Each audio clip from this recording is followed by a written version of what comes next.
Hoje a gente está aqui com mais um episódio do nosso Pod CERN. Eu sou a Tawane, fisioterapeuta neurofuncional e coordenadora do CERN do Portão. Eu sou a Maria Eduarda, faço parte do time de suporte técnico da sede do Portão também e eu sou psicóloga. Hoje, dia 29/10, dia da nossa gravação, é considerado o Dia Mundial do AVC, data que foi instituída para conscientizar a população sobre essa condição. Por isso, esse é o tema do nosso episódio de hoje.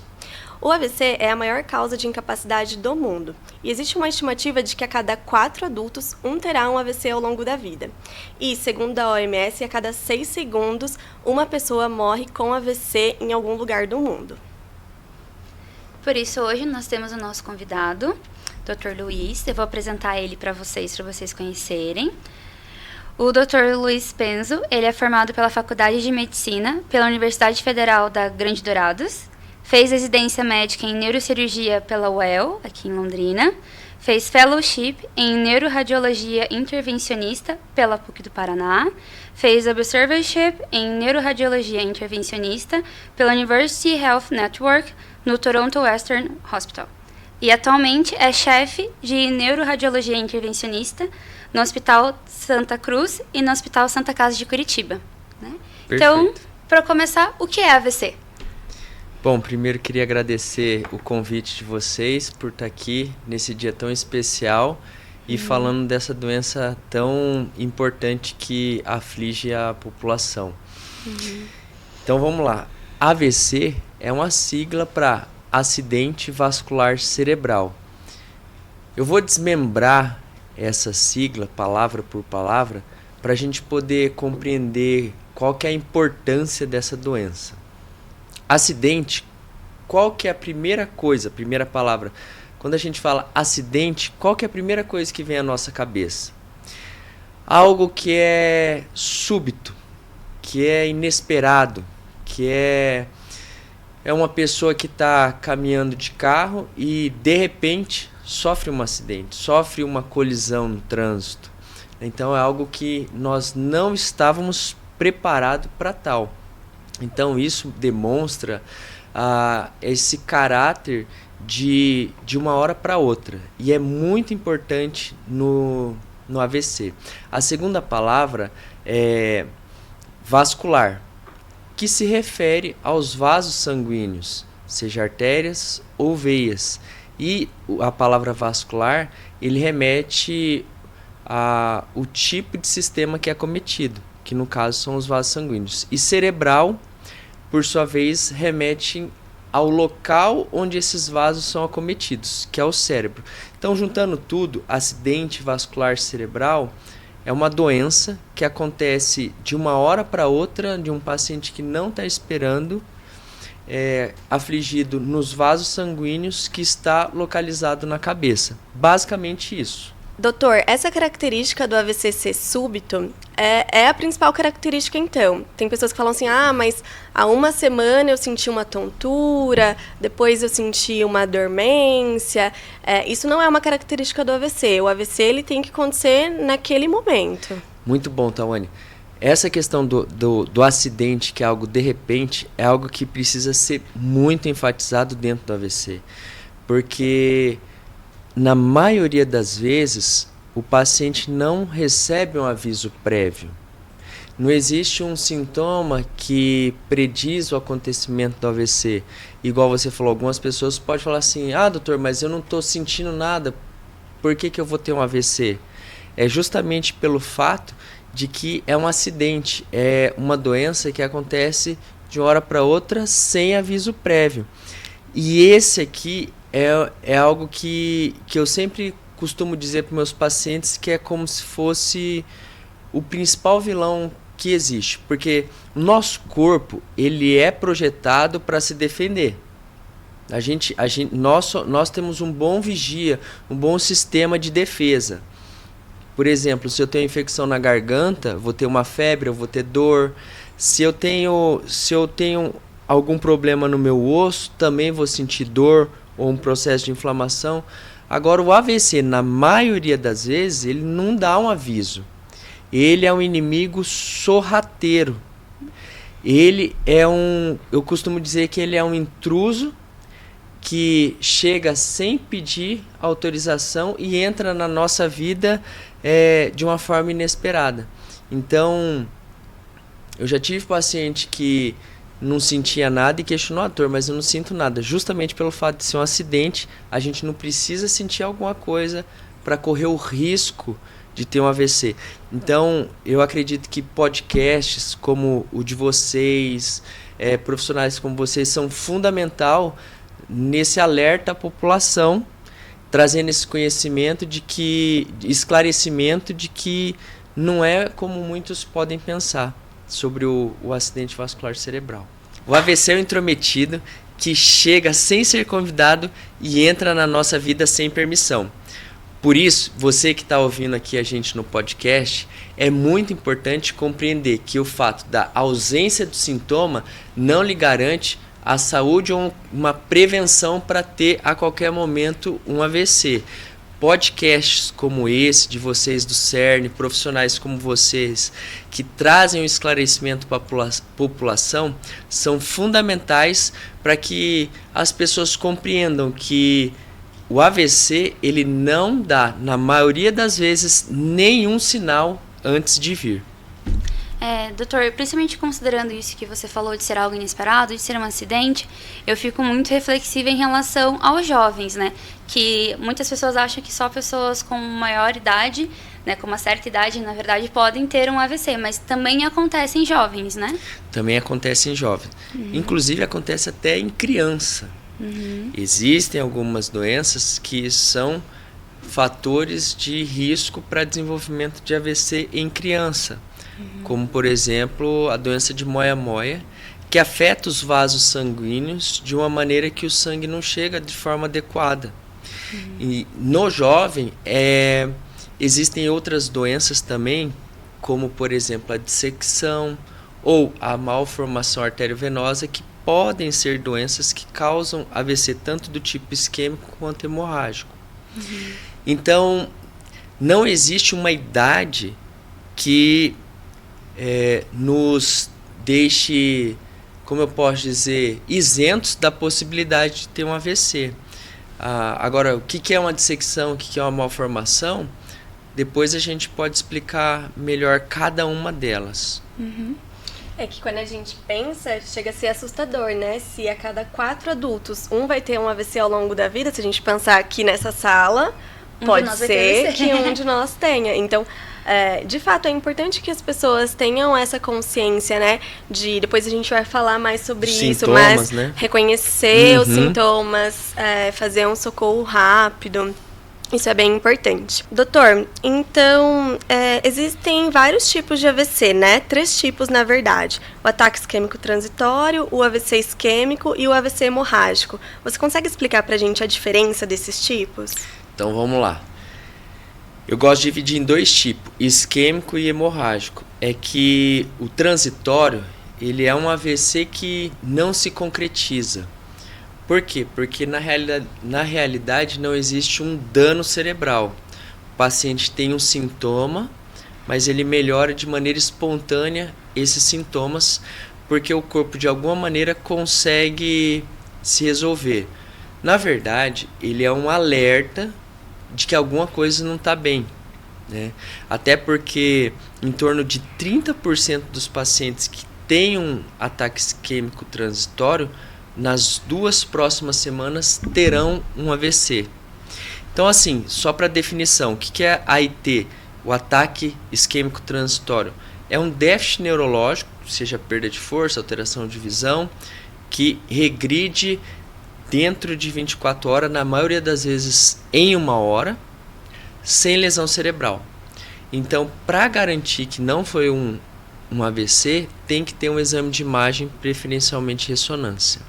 Agora, tira o AIT da jogada, que a gente vai poder falar um pouquinho mais sobre sintomas mais para frente, e vamos então desmembrar esse mundo de acidente vascular do tipo isquêmico e AVC do tipo hemorrágico, que são os 2 principais, são os principais. Para exemplificar, eu costumo comparar nosso corpo com uma casa. E assim, como existem vários cômodos na nossa casa, existem também encanamentos distribuídos que levam água para toda a nossa casa. No caso do AVC isquêmico, é como se uma dessas tubulações fosse obstruída, fosse entupida. E uma casa sem água, nós sabemos o quanto que é difícil. Não tem água para beber, a gente vai ter sede, não vai conseguir tomar banho, não vai conseguir lavar as coisas. Só que isso dentro da cabeça é muito mais catastrófico, porque sem o nutriente que o vaso carrega, o paciente não vai ter oxigênio e, consequentemente, aquela área na qual foi afetada vai morrer, que a gente chama dentro dos termos médicos de isquemia. Ao passo que no AVC hemorrágico, em vez de eu sofrer uma obstrução desse encanamento, existe uma rachadura, uma ruptura. Então existe um extravasamento do sangue para dentro do tecido cerebral ou ao redor do tecido cerebral. Então, quando a gente tem em mente assim essa analogia de encanamento, de cômodos, e compreende que o AVC isquêmico é aquele que existe uma obstrução e o hemorrágico que existe uma ruptura, fica mais fácil da gente entender. O isquêmico ele corresponde a aproximadamente 85% dos casos e o hemorrágico corresponde a mais ou menos 15% dos casos. Doutor, então você falou que existem dois tipos que são mais comuns de acontecer, né? O que, digamos assim, tem o extravasamento daquela água e o que o cano fica entupido, né? Existe diferença entre os sintomas? A sequela de um é mais grave do que a da outra? Como que funciona a diferença entre esses dois no corpo do paciente? Boa pergunta. Quando a gente pega de uma maneira global e compara isquêmico com hemorrágico, os dados falam que o hemorrágico ele é mais grave, tá? Quando a mortalidade, por exemplo, no hemorrágico, ele varia de 40% a 60% nos primeiros 30 dias. O isquêmico, no mesmo período de 30 dias, varia de 10% a 20%. Então, comparando um com o outro, chega a ser 2 a 3 vezes maior o risco de morrer com o hemorrágico do que com o isquêmico. E quando a gente fala de sequela, também existe uma maior chance do paciente que tem o isquêmico, ou melhor, o hemorrágico, ter uma pior recuperação. Até porque o sangue, além de prejudicar a chegada do fluxo sanguíneo, ele também faz um efeito de hipertensão intracraniana. E o terceiro ponto que faz o AVC hemorrágico ser mais grave é que o AVC isquêmico ele tem um tratamento específico. E ao passo que o AVC hemorrágico ele não tem um tratamento específico. Então, assim, de uma maneira geral, o hemorrágico ele é mais mórbido e mortal. Mas nem sempre essa distinção ela é muito clara, que a gente está pegando todo mundo no mesmo balaio. Doutor, outra coisa que eu queria saber é se qual que é a diferença e a relação disso com o aneurisma e com as MAVs. Legal. O AVC hemorrágico, ele pode ter várias causas. A gente divide AVC em isquêmico e hemorrágico. E hemorrágico pode ter várias causas. Uma dessas causas é o aneurisma, é a malformação arteriovenosa, que você comentou, a MAV, e também a hemorragia intraparenquimatosa, ou o hematoma intraparenquimatoso. Desses, o mais comum é o hematoma intraparenquimatoso, tá? Que ele é decorrente do aumento da pressão crônica, pressão elevada no paciente, ao longo de muitos anos.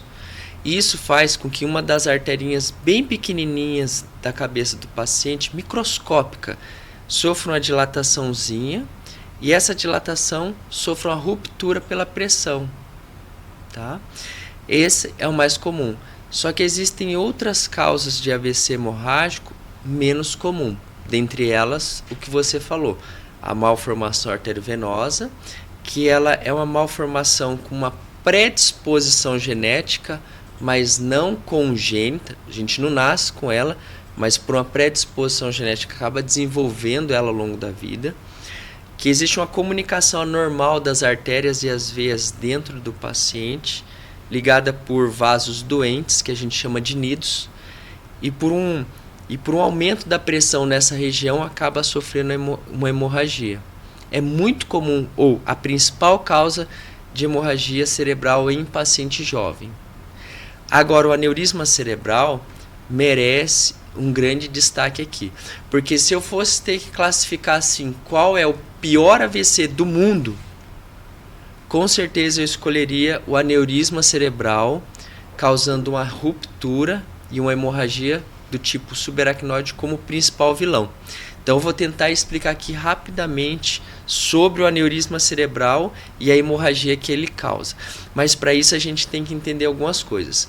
Imagina que o nosso cérebro ele é coberto por uma membrana. Aliás, por várias membranas, que são chamadas de meninges. Essas meninges elas são divididas em 3 tipos. A mais externa é chamada de dura mater. A do meio a gente chama de aracnoide. E a mais interna de pia mater. Quando o aneurisma sangra, ele causa um sangramento que se concentra entre a do meio, que chama aracnoide, e a interna, que é a pia mater. Então é uma hemorragia subaracnoide, porque está abaixo da aracnoide. E esse tipo de sangramento é extremamente grave, por quê? Porque a presença desse sangue nessa região ele se distribui e acaba afetando o cérebro de várias outras maneiras que não somente o sangramento. Por exemplo, esse sangue acaba causando uma obstrução no líquido da cabeça e vai desenvolver uma hidrocefalia, que é o acúmulo do líquido. O paciente precisa receber um catéter para poder drenar aquele líquido que não é mais drenado. Além disso, a irritação que esse sangue causa nos vasos que estão ao lado também vai causar com que os vasos sofram um espasmo, e isso vai gerar, com o passar dos dias, AVCs do tipo isquêmico. Então a hemorragia subaracnoide do aneurisma, além de causar um derrame, também vai causar vários AVCs isquêmicos no paciente. Então é uma catástrofe completa que ao longo dos dias o paciente que tem aneurisma cerebral tem um risco de 80% de óbito. Os estudos falam assim que 50% dos pacientes nem chegam no hospital. Dos que chegam, 2/3 ficam com sequela grave. Mas calma, porque esse tipo de AVC ele é menos comum. O mais comum, a gente já falou, é o isquêmico, e dentro dos hemorrágicos o mais comum é o causado pela pressão elevada, que é o hematoma intraparenquimatoso.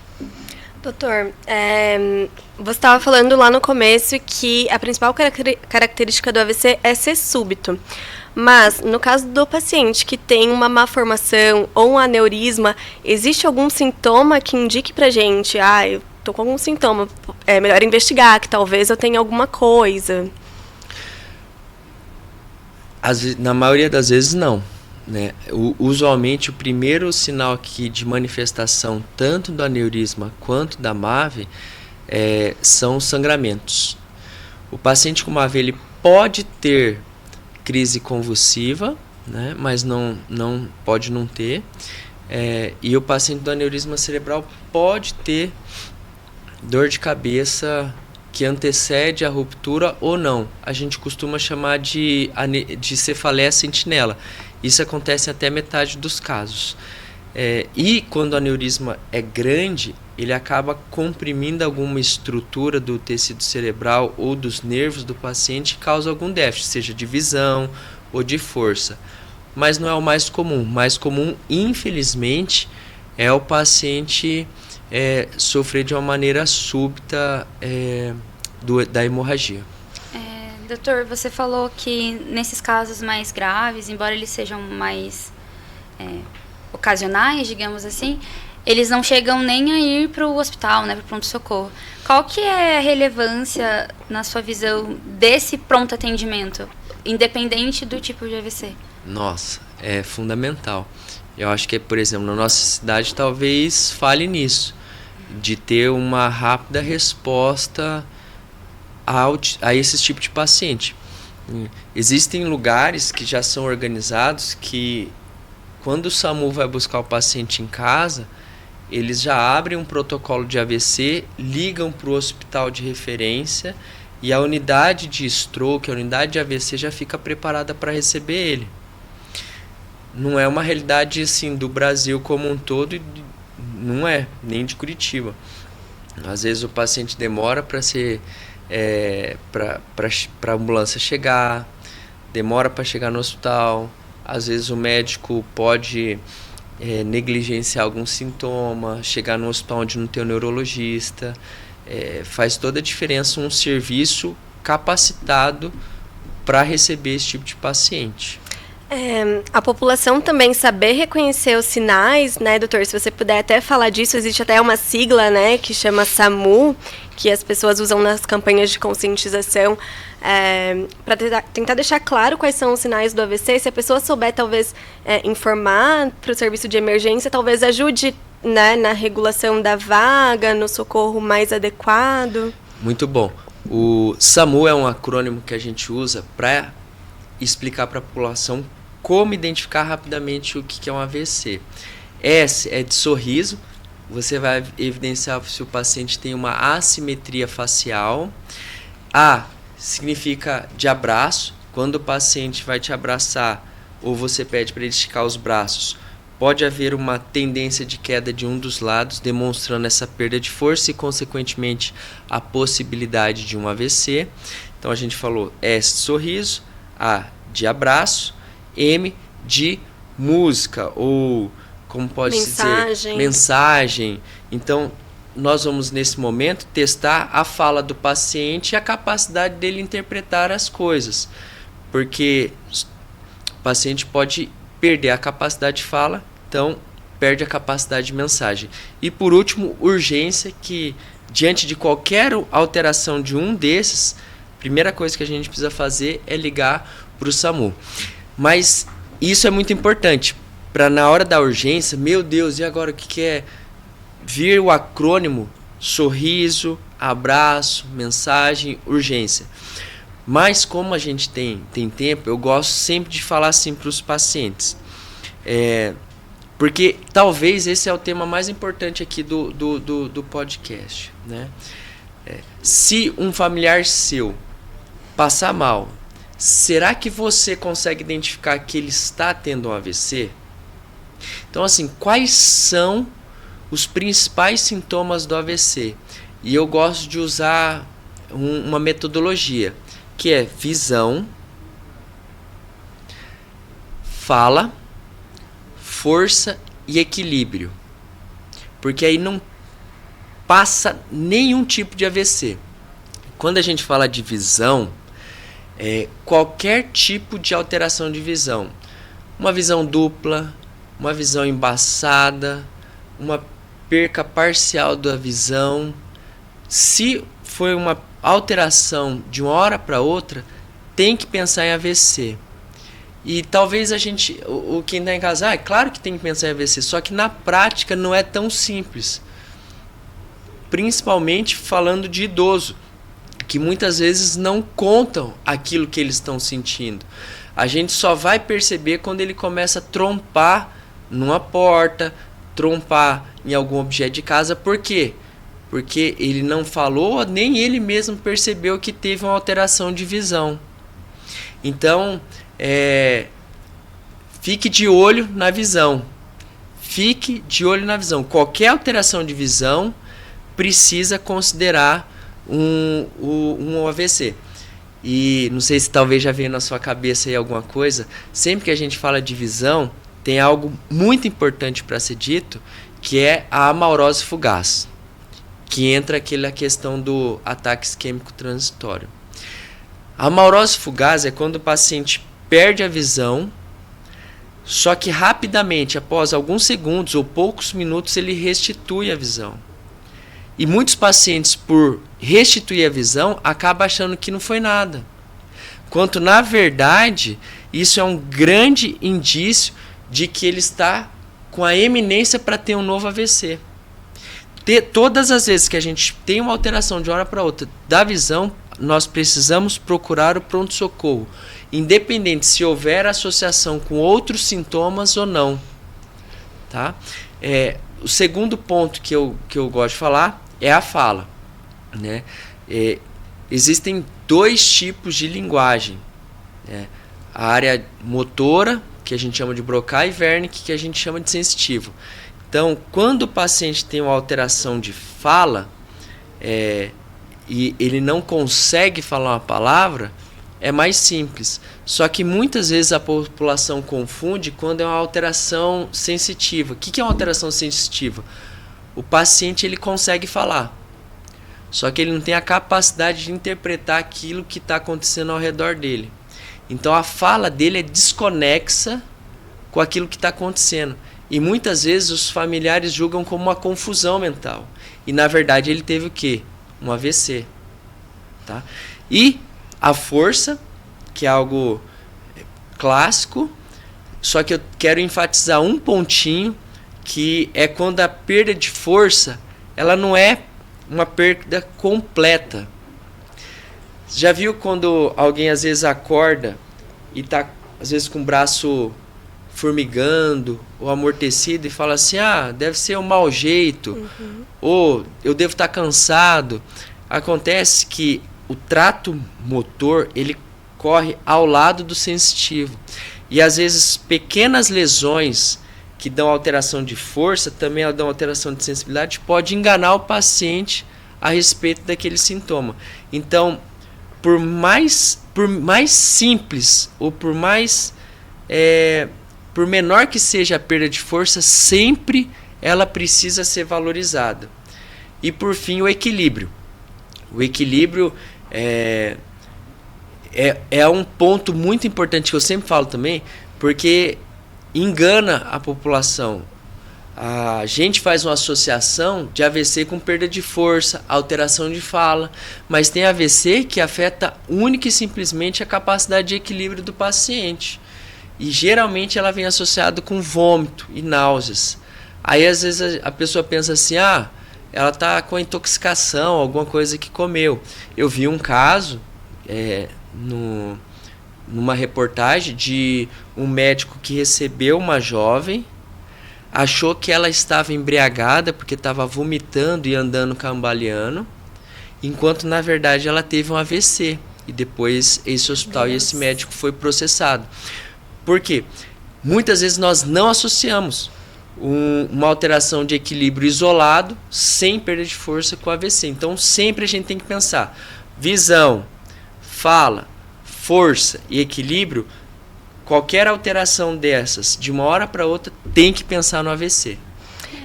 Eu já tive casos de pacientes também, mais de um inclusive, que teve alteração de equilíbrio, procurou atendimento e foi diagnosticado com labirintite, quando tinha tido um AVC.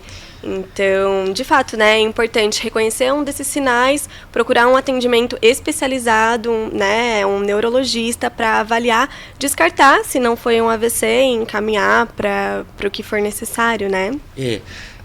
Uma mensagem muito importante, sempre que foi de uma hora para outra, você que está ouvindo a gente, você que ama algum familiar, se teve alguma alteração, qualquer alteração de sinal, de uma hora para outra, pense em AVC.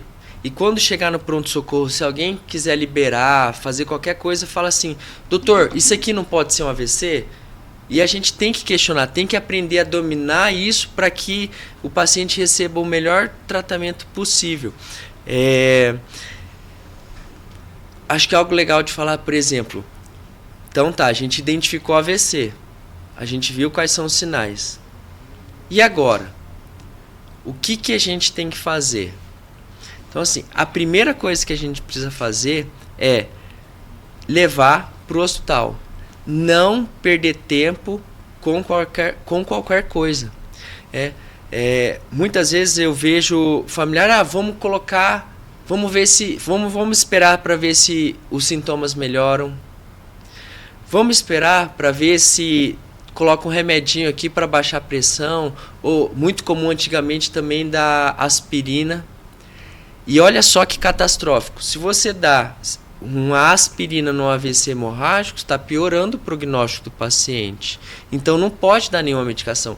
Se você está abaixando a pressão do paciente em vigência de um AVC isquêmico do tipo agudo, que o cérebro faz aumentar a pressão para manter o cérebro vivo, e você abaixa a pressão do paciente, você está ajudando a morrer, a matar mais rápido aquele tecido cerebral que está sofrendo. Então, não dê nenhuma medicação e leve o mais rápido para o pronto-socorro. E também existe uma janela, né, para o AVC isquêmico, por exemplo, de intervenção, se o paciente tiver indicação. Então, é muito importante socorrer o mais rápido possível. Perfeito. Tempo é cérebro. A gente fala, tempo é cérebro. Quanto mais tempo leva para chegar no hospital, quanto mais tempo leva para tratar, mais neurônio morre. Olha só que interessante. Para cada minuto, cerca de 1,9 milhão de neurônios morrem. Então, assim, quanto antes a gente bloquear essa cascata de isquemia, cascata de morte celular, cascata de morte de neurônio, maior vai ser a chance do paciente se recuperar, de ficar bem e de voltar às atividades com a sua família. E a gente está falando aqui, né, de tive um AVC, procurei o médico, né, fui no pronto atendimento e depois, ok, foi confirmado que foi um AVC. O que a gente faz a partir disso? Boa. Você fala assim com o paciente no hospital ou já foi para casa? Pode ser os dois. Porque assim, a gente como médico, a gente não, eu sempre falo para meus pacientes, nossa preocupação principal não é naquele momento ali saber se ele vai se recuperar ou não. Enquanto ele está internado, nossa preocupação é o que causou esse AVC. Porque se ele teve um AVC, ele pode ter outro. Lembra que eu falei que quem tem um AIT em 2 semanas tem 30% de ter chance de um novo? Quem tem um AVC, nas próximas 2 semanas tem muito mais chance de ter outro AVC. Então, o que causou aquilo ali? A gente começa a fazer uma investigação, né? A principal causa de AVC, ela vem ou do coração ou dos vasos do pescoço e da cabeça. Então a gente faz um check-up cardiológico e vascular do pescoço e da cabeça. Esse coração está batendo direito ou ele está batendo irregular, formando coágulo e trombo que está levando para a cabeça. As artérias aqui do pescoço, as carótidas, elas estão limpas ou elas têm plaquinha de gordura que está jogando para a cabeça? Aqui dentro do cérebro, as artérias elas estão boas ou estão cheias de gordurinha? Então, aí isso a gente faz essa investigação, trata com medicações ou intervenções quando necessária e manda para casa. Agora, chegou em casa, aí já é a outro lado. Aí eu já não quero saber se ele vai ter outro não, porque eu já investiguei. Aí eu quero que ele recupere a saúde, que aí entra vocês. Eu encaminho para fisioterapia, para reabilitação, eu encaminho para terapia ocupacional, eu encaminho para fonoaudiólogo, para toda uma equipe multidisciplinar para começar o estímulo desse paciente para que ele recupere. Mas, doutor, nem sempre o paciente precisa de cirurgia quando tem um AVC, né? Porque as pessoas têm dúvida, o paciente que tem um AVC sempre precisa fazer cirurgia? Nem sempre, às vezes acompanha com o neurocirurgião e às vezes com o neurologista, né? Perfeito. Quando que vai precisar de uma cirurgia? Ele vai precisar de uma cirurgia em algumas situações bem específicas.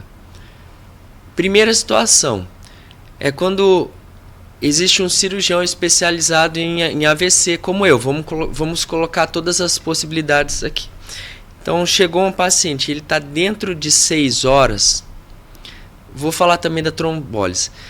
Dentro de 4 horas e meia, a gente consegue fazer um remedinho que dissolve o trombo, se for do tipo isquêmico. Passou dessas 4 horas e meia, a gente tem até 6 horas para fazer uma cirurgia com catéter, que eu vou até onde está o trombo e tiro ele. Esse nome é o nome de trombectomia mecânica, é a retirada do trombo através de catéter. Então, sempre que tiver um vaso bem grande, artéria cerebral média, carótida interna, artéria cerebral anterior, nos seus segmentos maiores, que são proximais, no começo dessas artérias, existe essa possibilidade. Não são para todos, mas para quem tem esse tipo de AVC isquêmico se beneficia. O outro tipo de paciente é o paciente que morreu muito tecido cerebral, como da artéria cerebral média, o cérebro inchou e esse inchaço está cometendo todo o cérebro dele. A pressão está muito alta, a pressão intracraniana está muito alta. Então, nesses casos, quando o paciente não é extremamente idoso, tem uma vida rígida previamente ao evento, nós fazemos o quê? Nós retiramos metade da calota craniana para que esse cérebro que foi afetado ele se expanda, ele tenha espaço para respirar, para que não afete o outro lado. Entendam que o objetivo da cirurgia não é fazer com que ele volte a melhorar dos déficits daquela lesão, mas o objetivo é que aquela lesão não se estenda para outros lugares também. Então é uma cirurgia de salvar a vida do paciente, né? E por fim, no caso do hemorrágico, quando esse volume de sangue é muito grande, a gente acaba abrindo, drenando aquele sangue para que não sofra de hipertensão intracraniana. Outra dúvida que surgiu da sua fala e da fala da Tawane é que a gente falou da janela de intervenção, digamos assim, né? O que acontece muito é que a gente às vezes sai da consulta, né, descobre que e já corre buscar o tratamento, mas às vezes a gente passa e vem buscar esse tratamento depois. O que muda nessa questão de neuroplasticidade, de buscar esse tratamento logo de imediato, digamos 3 meses depois ou sequer anos depois? Boa. Mas antes, eu acho que vale a pena a gente falar assim para o pessoal o que é neuroplasticidade, né? Neuroplasticidade é a capacidade, vou falar aqui pro pessoal, neuroplasticidade é a capacidade do nosso cérebro restituir funções que perdeu. Dr. Penzo, o cérebro ele é capaz de regenerar? O neurônio ele regenera? O neurônio não regenera. O neurônio que o AVC atingiu morreu. Exatamente. O neurônio que morreu e sofreu pela isquemia no AVC, ele não vai voltar, porque é uma célula muito diferenciada. Ele é diferente de outros órgãos que têm essa capacidade de restauração. O neurônio não tem essa capacidade. Mas calma que ainda é esperança, porque o cérebro ele tem uma outra capacidade que é de criar novos caminhos, criar novas alternativas para reestabelecer aquela função que foi perdida. Eu gosto de comparar como se fosse assim, imagina uma cidade que passa um rio no meio dela e tem uma parte que é ligada por uma ponte. Se essa ponte cai, o que a gente faz? A gente vai buscar outras pontes para poder fazer o caminho que outrora a gente fazia por aquela ponte. Então, eu até recentemente eu estava na Suíça e lá na Suíça tem uma cidade linda que chama Interlaken e ela tem várias pontezinhas e eu estava passando e eu lembrei desse exemplo que eu dou de neuroplasticidade e eu falei assim, olha só como que o nosso cérebro é. A gente, talvez um morador de lá está acostumado a mora ali, todo dia pega aquela ponte e atravessa e vai ali, todo dia ele faz aquele caminho. De repente cai aquela ponte, bloqueiam aquela ponte, ele não pode mais usar ela. O que ele vai ter que fazer?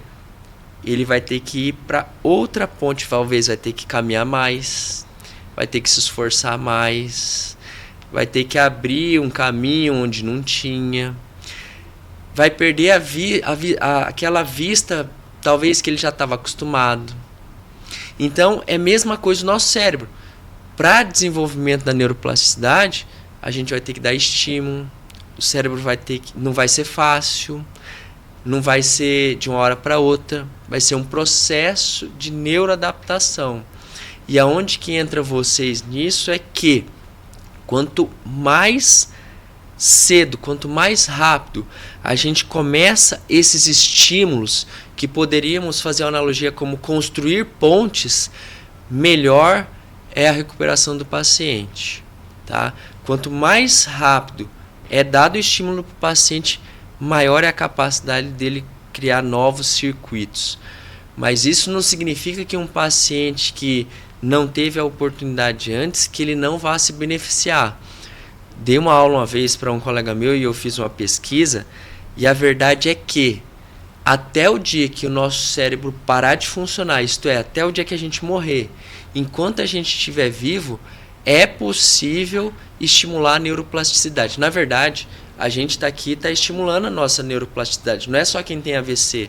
Nós também estamos reorganizando o nosso cérebro através daquilo que a gente lê, através daquilo que a gente assiste, através daquilo que a gente pratica, esportes. Tudo isso influencia no remodelamento e na criação de novas pontes, novos circuitos no nosso cérebro. Então, por mais que alguém possa ficar triste por não ter iniciado cedo, essa pessoa também vai se beneficiar do estímulo. Aí fica uma outra pergunta que pode ser feita também. Então, até quando um paciente com AVC vai ter que fazer terapia? Até a hora que morrer.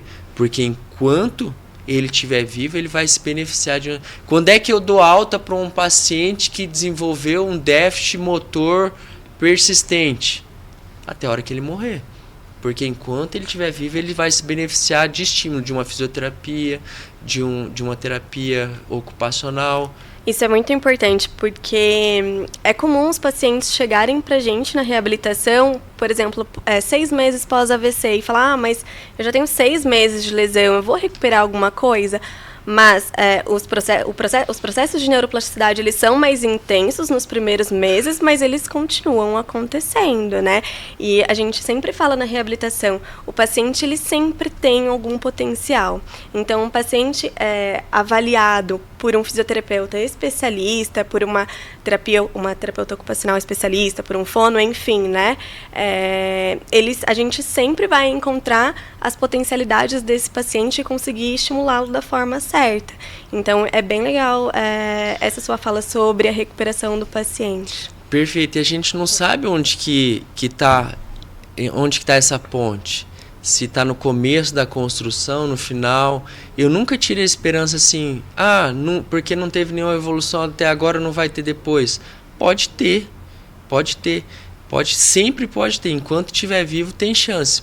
Pelo que eu estudei, a gente vai ali, está estimulando, até que terminou aquele circuito, ele desenvolveu a capacidade de recuperar. E outra, não só temos que pensar na reabilitação, na terapia complementar multidisciplinar como reabilitação, mas também como prevenção de lesões. Por exemplo, um paciente com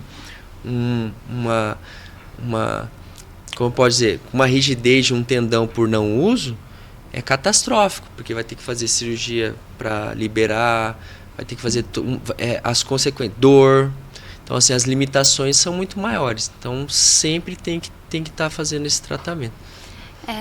Uma outra pergunta que eu gostaria de fazer, a gente foi atrás de alguns dados, né, antes da nossa conversa, e a Sociedade Brasileira de AVC contabilizou que até agosto desse ano, 50.133 pessoas foram a óbito por conta de AVC, e que enfatiza que os casos estão aumentando no decorrer dos anos e que atualmente é a segunda maior causa de morte. O que você considera que é um dos fatores de risco por ter aumentado esses casos? Por que você acha que esses dados nos mostram isso? Assim? Maravilhoso, perfeito. A gente pode falar de fatores de risco. Por que as pessoas têm AVC? Né? Quais são os fatores que levam a pessoa a ter AVC? Vou falar aqui alguns dos principais. A hipertensão arterial sistêmica. Quero começar com ela porque ela também é um fator de risco extremamente grande para o AVC isquêmico, como o principal fator do AVC hemorrágico. Tem estudos recentes que falam que quem controla a pressão arterial tem 48% chance menos de ter um AVC. Então, se eu quero prevenir de um AVC, eu preciso controlar a pressão. A pressão, ela é tipo, um termo assim um pouco chocante, ela é um assassino silencioso. Porque muitos pacientes associam dor de cabeça com a pressão alta, sendo que, na verdade, Muitos têm uma pressão alta sem estar com dor de cabeça. Se pegar você que está assistindo aí, mede a sua pressão para ver quanto é que está. Às vezes você não está sentindo nada, mas está com a pressão elevada. E não precisa estar com a pressão muito elevada. O aumento de uma pressão 14/9, 14/10, um 15/10, por muitos anos, é o que vai dar o AVC. Por quê? Vai formar os aneurismas de Charcot-Bouchard, aquelas dilatações nas artérias pequenininhas para o AVC hemorrágico. E essa pressão alta ela também vai lesar o endotélio do vaso, que vai começar a depositar a placa de gordura. Então, tudo começa com a pressão alta. A pressão alta, ela lesa o endotélio, vou falar em termos mais simples, ela lesa o vaso, e a partir dessa lesão no vaso, a gordurinha começa a se depositar. Outro que é assim chocante, tabagismo. O tabagismo ele não afeta só o pulmão e o sistema respiratório, ele também afeta o vaso. Ele também vai, igual a pressão alta, servir como um destruidor do vaso, que a partir dele começa a deposição de gordura. O terceiro, diabetes, que é muito parecido com a pressão alta, né? Tem estudo que fala que no AVC isquêmico, 50% dos AVCs isquêmicos são causados por causa de diabetes, que também lesa o vaso, né? A gente pode falar também aí da alimentação e exercício físico. Os dois juntos corroboram para o paciente ter uma maior índice de glicose aumentada no corpo, de gordura no corpo, de obesidade. Então, eu costumo dizer o seguinte: você não vai escolher, você não consegue escolher a maneira com que você vai morrer. Porque existem, por exemplo, AVCs que acontecem independente da gente querer ou não. Uma dissecção da artéria carótica, que ela lesa a artéria carótida e sem do nada. Você não pode escolher como você vai morrer. Mas eu costumo dizer que a gente pode escolher a maneira pela qual nós não vamos morrer. Porque todos esses fatores que eu falei são fatores evitáveis.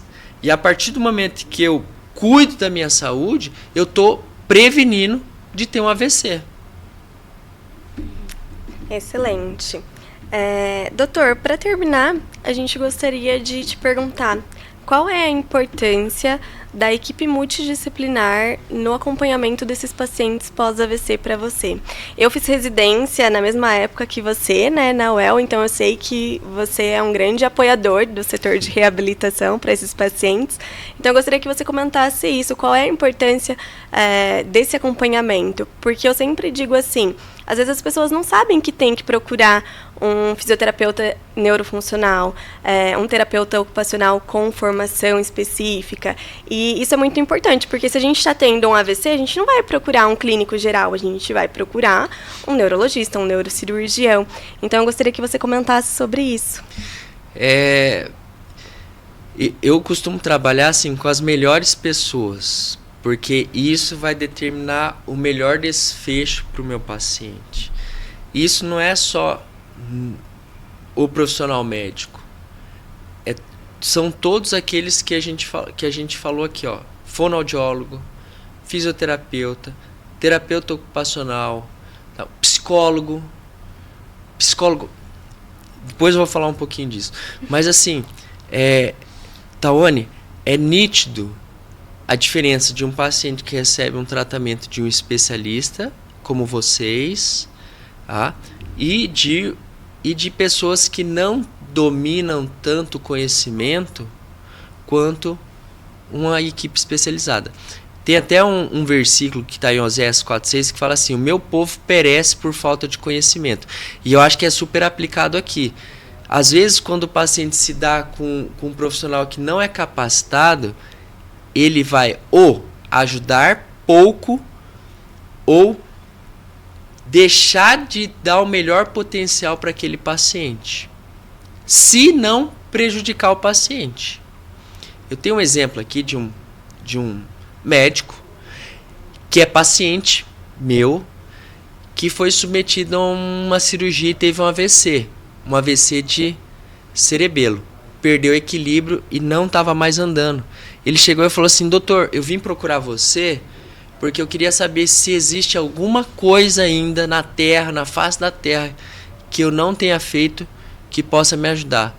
Eu sei que você é especialista e eu quero que você me diga o que eu posso fazer. Me ajuda, que eu gostaria de voltar a andar. Como que foi a sua fisioterapia? Doutor, eles faziam choque, né? E eles faziam bastante alongamento. Assim, eu tô falando com a Tawane que ela é especialista, mas para traduzir para vocês, um paciente que tem alteração de equilíbrio, ele precisa de alongamento? Todo mundo precisa de alongamento, mas o que vai mudar a história de vida desse paciente não é alongamento. É o treinamento de equilíbrio e o fortalecimento da musculatura para que ele volte a andar. Encaminhei para a nossa equipe. Depois de um mês, ele estava andando sozinho, sem ajuda de ninguém. Então, sobre a sua pergunta, assim, o que eu acho, qual que é a importância? A importância é toda. Eu lembro de quando a gente estudava, né? Eu, você, Felipe e mais uma galera que tá super bem hoje. Assim, meu paciente, eu operava meu paciente, já mandava mensagem: Tawane, ó, leito tal, diagnóstico é isso. Na alta, o que eu fazia? Encaminhava todo mundo para eles. Por quê? Porque eu quero o melhor para o meu paciente. Isso faz toda a diferença. Bom, doutor, muito obrigada pela sua fala, pela sua participação hoje. Obrigada, Tawane, também. Foi muito esclarecedor, ajudou muito. E eu queria deixar para você, que está em casa ouvindo a gente, que a gente está disponível no YouTube, no Spotify, e que você pode seguir a gente nessas 2 redes sociais, mas também no Instagram, pelo @cerne.oficial. E espero vocês no próximo episódio.